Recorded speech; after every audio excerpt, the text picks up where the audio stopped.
Welcome back. We're joined again by Governor Ned Lamont, and I wanted to ask you, looking back on it, because it's been a year since you were elected, what's the biggest surprise that you've learned about being governor? That campaigns can get a little negative, and the people of Connecticut are pretty positive. I think people really do believe in this state. We were a little down on ourselves for a while there, GE, oh, woe is us. But I think people are positive. I think they see a slow turnaround. I think they see this is a place that's the best days are ahead of us.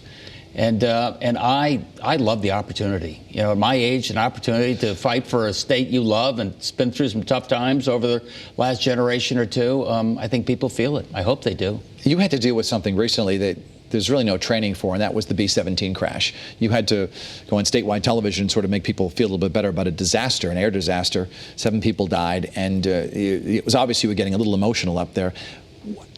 How do you deal with something like that when it happens suddenly and all of a sudden you're thrust into being sort of a father figure to the state? Yeah, you go into a briefing and they give you all the facts about what has happened. And as you're walking your way to the press event, they tell you family members in a room right down the way there, and they haven't heard whether their loved one survived or not. And then you realize you're going on TV and they're looking at you for a signal. And, you know, to me, I just had to let people know that we're a Connecticut family and that I feel every bit of the pain.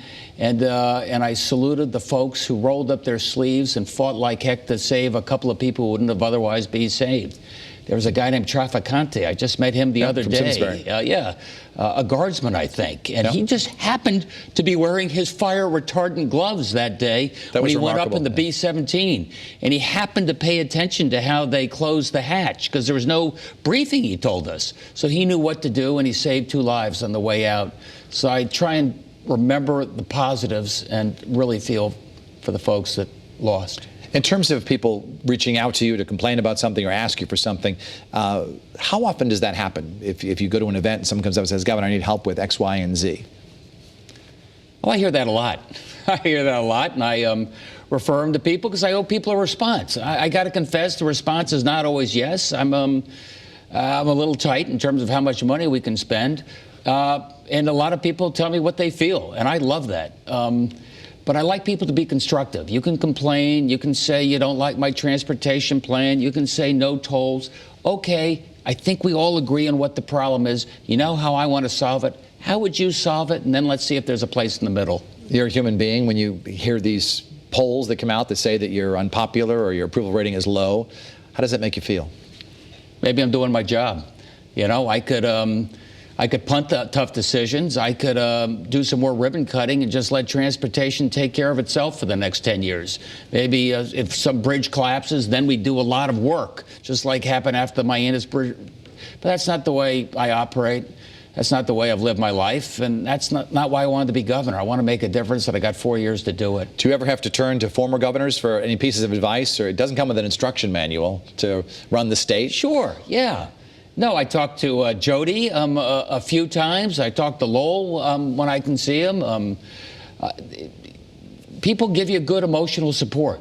You know, maybe they know a little more about the internals of the building than I do when it comes to the LOB. I know a little more business, so we get together. My final question, something we've been talking about in this program the last couple of weeks with various people, a better presidential primary date in 2024. Why is it that Connecticut's so late in the season? Do you believe that having an earlier primary, perhaps like Iowa or New Hampshire, South Carolina, that would bring some economic impact to our state and bring, of course, the candidates? Yeah, I think it would. And obviously, when they tried to do that last time and the DNC and the RNC said, we'll penalize you, you may not have as many delegates to the convention. I don't know, who cares? Are the conventions that big a deal? I just as soon have a primary that was earlier to get everybody ginned up in terms of what citizenship really means. If state lawmakers put together a bill that required that we have an earlier primary, would you sign that into law? I would. I think I'd need Bob Clark, our attorney, to give me a little idea of what the nuances of that is and what the parties may respond. But I think it makes sense. This isn't a board. Why does Iowa determine everything? There you go. Why can't it be Connecticut? Yeah. Governor Ned Lamont, always great to have you on the program. Thanks, Dennis. And best of luck with everything. It is Veterans Day tomorrow, and we'd like to close out Faces Day today with the Veterans Memorial at Minuteman Park, which is right near the O'Neill State Armory, named after our former governor, Bill O'Neill. Have a great Sunday, everybody. We'll see you later.